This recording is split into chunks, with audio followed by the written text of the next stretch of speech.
ফিফার একটি প্রোগ্রাম যেখানে ওনারা গ্রাসরুট এবং অ্যামাচুর ফুটবলকে প্রায়োরিটি করে কীভাবে এটা আরও সুসংগঠিতভাবে করা যায় তার উপরে একটি ওয়ার্কশপ। দুদিনের প্রোগ্রাম ছিল।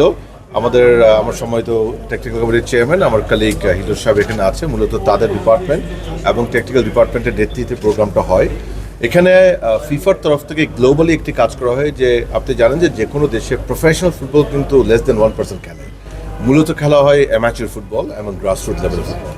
সেটাকে হাইলাইট করে কিভাবে এই পোর্শনটাকে আরও সুসংগঠিতভাবে করা যায়, মোর অর্গানাইজ ওয়েতে করা যায়, স্ট্রাকচার ওয়েতে করা যায় এবং ইনক্লুসিভনেস আনা যায় সকল স্টেক হোল্ডারের, সেটা নিয়ে আয়োজন ছিল।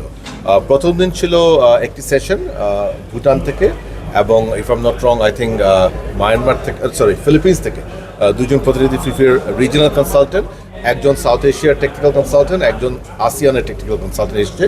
তারাই ওয়ার্কশপটা কন্ডাক্ট করে এবং সকল স্টেক হোল্ডারকে নিয়ে, আপনারা দেখেছেন আজকে এখানে কিন্তু ডিস্ট্রিক্ট ফুটবল অ্যাসোসিয়েশনের প্রতিনিধি আমাদের সাথে এখানে আছে, Rajbari district football association, club representative, সংস্থা, আমার সাথে বিআরটিসি আর একজন প্রতিনিধির সাথে কথা হলো, ফেডারেশনের যারা কাজ করছেন সকলকে নিয়ে, সকল স্টেক হোল্ডারদেরকে নিয়ে একটি আয়োজন, যেখানে আরও সুসংগঠিতভাবে আরও স্ট্রাকচার্ড ওয়েতে কীভাবে অ্যামাচুর ফুটবল এবং গ্রাসরুট ফুটবল নিয়ে কাজ করা যায় এবং সেটা আলটিমেটলি ওভারঅল ফুটবলের উন্নয়নে কীভাবে কন্ট্রিবিউট করে সেটাকে নিয়ে আজকের এই দুদিনের সেশন ছিল। তো আজকের সেশনটি শেষ হয়ে গিয়েছে। আমরা আজকে এখানে ধন্যবাদ জানিয়েছি ফিফার প্রতিনিধিদেরকে চমৎকার একটা আয়োজন করার জন্য। আমি ধন্যবাদ জানাচ্ছি সকল পার্টিসিপেন্টদেরকে। এটা খুবই পার্টিসিপেটরি একটি ওয়ার্কশপ হয়েছে, যেটা অত্যন্ত ভালো। এবং তারা আমাকে বললো এখান থেকে তারা মায়ানমার যাচ্ছে and they will continue going on. So it's a global campaign of FIFA, যার অংশীদার হিসাবে বাংলাদেশ ফুটবল ফেডারেশনে আজকে আয়োজনটা হয়েছে এবং আমি অত্যন্ত খুশি হয়েছি চমৎকার একটি ভালো সেশন এবং ওয়ার্কশপ হওয়ার জন্য। ভাই, এই যে গত 1.5 বছরে বাংলাদেশ ফুটবলে যে জলুসটা ফিরেছে, তাতে কি মনে করেন যে ফিফাও আপনাদেরকে কি সেই মূল্যায়নটা ঠিকঠাক দিচ্ছে কিনা, সে কতটা পাচ্ছেন কিনা, এটাও কি তার একটা অংশ কিনা? না, দেখুন এইগুলি ফিফার নর্মাল প্রোগ্রাম, সকল এমএকেই কনসিডার করে, বাট ডেফিনেটলি থ্যাঙ্কস টু আপনারা সকলকে, মিডিয়া এবং ফ্যানদেরকে, বাংলাদেশে এখন যে জোয়ার হচ্ছে ফুটবলের, সেটার তো একটি পজিটিভ ইম্প্যাক্ট হয়, এটা কোনো সন্দেহ নাই। But this particular programme is actually regular campaign এবং এই ধরনের প্রোগ্রাম ওনারা করে এবং আমরাও সবসময় ওয়েলকাম করি এবং সাধুবাদ জানাই ফিফাকে আবারও, বিকজ এই ধরনের আয়োজন করার জন্য। Because at the end of the day ফুটবলটা তো আসলে গ্রাসরুট এবং অ্যামাচুর সকলেরই, তো সকলকে ইনক্লুসিভ করে যখন এরকম একটা আয়োজন করে, আমি বিশ্বাস করি এটাতে ডেফিনেটলি ফুটবলের যে জোয়ার এখন অতিমধ্যে আছে সেটা আরও বেগ পাবে ইনশাল্লাহ, আরও বৃদ্ধি হবে ইনশাল্লাহ। ছিল আমরা সব কিছু ফুলফিল করবো। সেকেন্ড লেগে আপনার ডেফিনেটলি সম্প্রচারটা বেটার হবে, কমেন্ট্রি বেটার হবে। আমাদের কিছু লজিস্টিক ইস্যু ছিল যেটা we have already addressed, we are ready for that.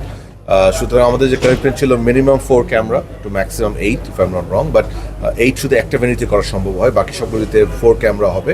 সেটা কন্টিনিউ করবে, কমেন্ট্রি হবে, প্রতিবারের মতো ট্রফিতে খেলাগুলো দেখানো হবে, সো দ্যাট একই সময় খেলা হলেও কোনো খেলা মিস না হয়।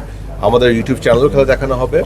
এর বাইরে আমরা এই সেকেন্ড লেগ থেকে একটি পডকাস্ট শুরু করব, যে পডকাস্টটা হবে মূলত একটি রাউন্ড খেলার পরে সেটার উপর একটি পডকাস্ট হবে, যেখানে 2 থেকে 3 জন ফুটবল নিয়ে যারা কাজ করে সেরকম ব্যক্তিকে আমরা সিলেক্ট করেছি। তারা বিগত ম্যাচগুলি নিয়ে আলাপ করবে, সেখানকার গোল এবং হাইলাইট সব কিছু আলাপ করবে। এছাড়াও আমরা ম্যাচের শেষে, মানে যেদিন ম্যাচ ডে, একটি ম্যাচ আপডেট ছোটো ছোটো রিলও ছাড়বো, যেটা সোশ্যাল মিডিয়াতে যাবে, সো দ্যাট কেউ যদি সারাদিন খেলাগুলো দেখতে নাও পারে, রাতে ওই ছোট্ট 20-30 সেকেন্ডের ক্লিপ থেকে পুরো ম্যাচগুলি আপডেট পেয়ে যাবে।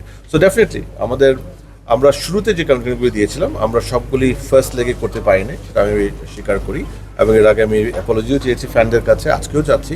বাট আমি বিশ্বাস করি সেকেন্ড লেগ থেকে সেই শূন্যতাটা পূরণ হবে এবং ইনশাল্লাহ ভালো হবে। এবং বাট এগেইন একটা কথা কি জানেন, 4 ক্যামেরা প্রোডাকশন কিন্তু বড় কিছু নয়। আমাদের আজকে সীমাবদ্ধতা আছে বলে আমরা 4 ক্যামেরাতে শুরু করছি। আমরা আশা করবো এটা যেন মেনটেন করে এই বছর শেষে যে আমাদের লিগগুলি হবে সেখানে আরও বেটার করার জন্য। বাট ডেফিনেটলি মিনিমাম যে কমিটমেন্ট সেটা আমরা রাখবো ইনশাল্লাহ। ওকে, থ্যাংক ইউ।